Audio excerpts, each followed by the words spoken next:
사도 바울은 말씀을 전하는 자로서 많은 고난 가운데서 복음을 전했습니다.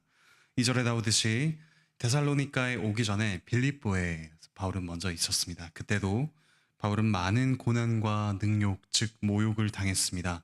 감옥에 갇혀서 많은 매를 맞기도 했죠. 하지만 그 결과 오히려 그 감옥에서 감옥을 지키던 간수와 그의 가정이 모두 복음을 믿고 그리스도 안으로 들어오게 되었습니다. 이어서 데살로니가에 가서도 바울은 하나님을 힘입어 즉 담대하게 복음을 전했습니다. 새로운 지역 데살로니가에서도 여러 가지 고난 가운데서 많은 싸움을 했습니다. 사탄은 이때에도 핍박을 통해서 사도 바울의 말문을 막으려고 했습니다. 하지만 사도 바울은 하나님을 신뢰하면서 담대하게 복음을 전했습니다. 바울이 어떻게 복음을 전했는지 이어서 계속해서 이야기합니다. 3절에 나오듯이 바울은 복음을 전할 때 거짓이나 탐심이나 인간적인 명예를 버렸습니다.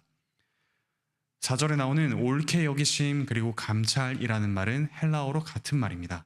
하나님께서 성도의 상태를 점검하여 인정하고 계속해서 훈련시키시는 것을 뜻하는 말입니다. 그런 검증과 훈련을 계속 받으면서 사도는 하나님으로부터 복음 전하는 일을 위탁받았습니다. 그런 사명을 받았기 때문에 바울은 사명에 집중했습니다. 3절에 나오듯이 간사함으로, 즉 거짓으로 사람들에게 속이듯이 복음을 전할 이유도 없었습니다. 하나님께서 맡겨주셨기 때문에 하나님께서 열매를 내실 것이라고 믿었습니다. 탐심을 가질 이유도 없이 그저 하나님께만 충실하면 되었습니다. 사람의 영광을 구하지도 않았습니다. 5절에 나오듯이 아첨하듯이 복음을 전하지 않았습니다. 진리를 품위 있게 전했습니다. 6절에 나오듯이 사람의 영광을 구하지 않고 7절에 나오듯이 사도로서 권위를 주장할 수 있지만 또 9절에 나오듯이 폐를 끼칠 수 있지만 즉 재정적인 지원을 받을 수 있지만 바울은 그렇게 하지 않았습니다. 원래 복음을 받은 성도는 복음 전하는 자가 이 말씀 사역에 집중할 수 있도록 경제적인 지원을 하는 것이 마땅합니다. 하지만 사도 바울은 데살로니가 교회의 초기 개척 단계에서 사례를 받지 않았습니다. 이제 갓 믿은 성도들이 재정 문제 때문에 부담이 가고 또한 믿음에 어떤 어려움이 있지 않도록 바울은 방해를 주려고 하지 않았습니다. 7절에서부터 12절을 보시면 바울이 복음을 전하는 자세뿐만 아니라 성도를 대하는 마음 자세를 또한 볼 수가 있습니다. 7절에 유모가 자기 자녀를 기름같이 했다고 합니다. 어머니가 자녀를 기르듯이 젖먹이 아기를 달래면서 따뜻하게 대하고 젖을 먹이듯이 따뜻한 마음으로 성도들을 대하면서 말씀의 젖을 먹였습니다. 그냥 말로만 한 것이 아니라 정말 자신의 생명을 주는 그런 각오로 헌신적으로 복음을 전했습니다. 또한 동시에 11절에 나오듯이 아버지가 자녀에게 하듯 가르쳤습니다. 권면하고 위로하고 증거하며 경계했습니다. 12절에 나오듯이 하나님 나라와 영광에 들어가는 사람으로 성장하도록 하기 위해서 그렇게 했습니다.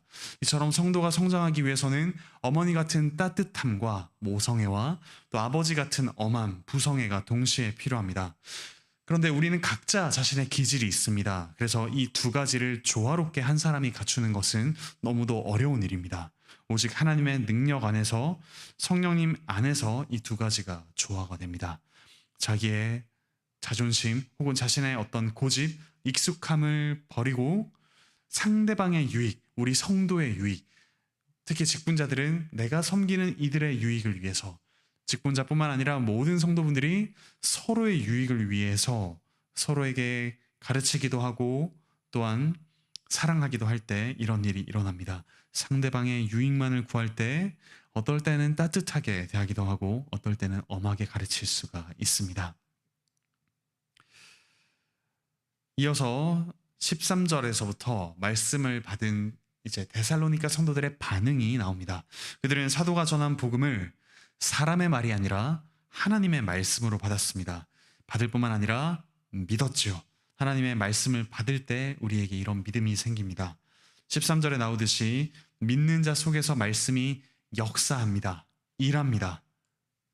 우리 자기 힘으로 하지 않고 하나님 말씀을 믿고 신뢰할 때 하나님께서 우리 자신의 어떠함을 뛰어넘는 방식으로, 뛰어넘는 수준으로 일할 수 있게 도우십니다. 이런 역사는 우리 성도의 삶 전체에서 하나님의 일하심이 나타나는 것을 뜻합니다. 말씀을 듣고 하나님의 이름을 부르며 바로 믿을 때 우리는 게으른 천성을 넘어 부지런하게 서로 사랑하고 또한 믿음의 일들을 할 수 있습니다. 악한 것을 습관적으로 쫓던 것을 넘어서서 선함, 우리 자신의 자연적인 선함이 아니라 그리스도를 닮은 선함이 나올 수 있습니다. 정말로 사랑하지 못하던 이들을 사랑할 수 있는 경험이 생깁니다. 14절에 나오듯이 예루살렘 교회처럼 데살로니가 교회 역시 이와 같은 믿음의 역사를 해나가면서도 동시에 고난을 받았습니다. 하나님의 말씀이 우리 안에서 일할 때 그것이 나타나는 가장 분명한 증거는 우리가 고난 가운데 단련되어 가는 것입니다. 데살로니가에서 헬라인들은 처음에 말씀을 달게 받았습니다. 하지만 유대인들은 바울과 실라, 거기서 복음을 전하던 바울과 실라를 그들이 유숙하는 집에서 끌어내고 찾았습니다. 바울과 실라는 그래서 그들을 피해서 밤에 야반 도주를 했습니다. 데살로니가 교인들 역시 그들만이 남아서 이제 갓 신생교회가 된 그들이 자기 민족으로부터 고난을 받았습니다. 하지만 끝까지 그 가운데 믿음을 지켰습니다. 이처럼 우리 역시 우리 자신의 믿음은 어쩌면 연약할지도 모릅니다.